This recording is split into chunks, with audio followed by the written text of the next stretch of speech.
Talking about threads and our large selection of threads that we have with us today, we were looking purely at nylon threads. You will hear some terminology relating to NCP, stay true, stay fast, colour fast and other such names. These are all trade terms for thread which has been treated with a colour preserver. When you add finish to your nylon thread, depending on the finish, then it will depend on what colour the thread is at the end of the day. The lighter the colour, the more translucent it goes, and some colours will come out darker. A standard red nylon can sometimes come out almost maroon, burgundy, a deep red wine colour. So you have to learn and be a little bit about how threads will react. So here we have a fly rod section with a standard snake guide on it. Each side is wrapped with fluoro pink thread, and in a moment we'll also look at this rod here, which we could call a section of sea rod, and it is whipped either side with a bright yellow thread. And what I'm going to do is apply one of these two colour sealants. And these are water-based products which, when you apply them to the thread in one or more coats and let them dry, then the colour that's on the of the thread should stay true to its original colour when you apply finish. So a little bit on the brush, and make certain that whilst you're soaking the thread, you do not want any drips and any to go off of the thread. You just want the thread well and truly soaked. There'll be a few bubbles, they will disperse as it dries.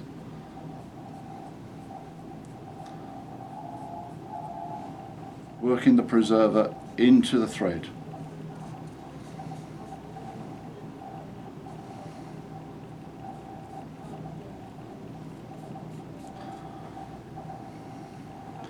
There is discussion out there as whether or not to use colour preserver is correct or not. Some say it's okay to use colour preserver under the two-part epoxy on a guide because it makes very little difference to the hold. Others will discuss the view that to put colour preserver onto the thread blocks the epoxy from soaking through at the foot of the guide and thus securely gluing or cementing the guide in place. It's a fairly good debate. It's one where we will leave you to make up your own mind and decision on how you want yours to look. As you can see here, with the yellow applied with the colour preservative, it's almost translucent, and there are a few bubbles. So using my piece of paper towel, I'm just going to gently wipe round to wipe the bubbles off, put it back on the rest.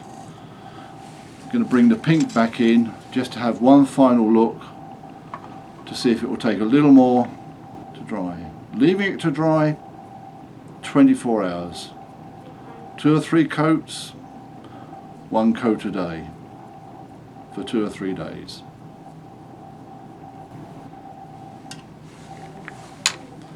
Again here, too much on, so paper towel, just gently wipe the bubbles off.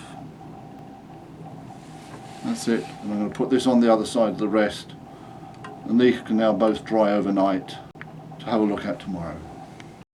We've moved on approximately 12 hours since you saw me apply colour preserver to these two sections of fishing rod and putting colour preserver onto the thread. I've left it 12 hours, basically overnight. We're filming on day 2 here, and what I'm going to do is apply a second coat of colour preserver just to one side of the pink wrap.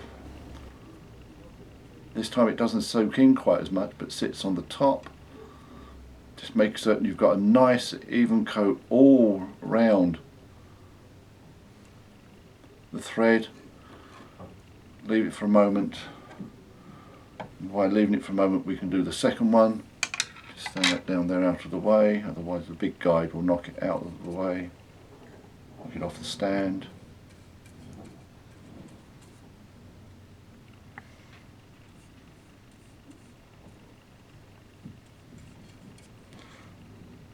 This is a D thread, so being a larger size thread, it's actually absorbing more of the colour preserver, which is fine. We're going to let this one dry again for about 12 hours, or overnight again, depending on how we move on, so it has a good chance to fully dry.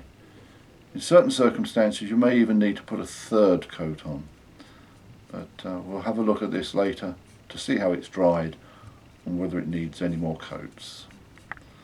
So that's the second coat on the yellow.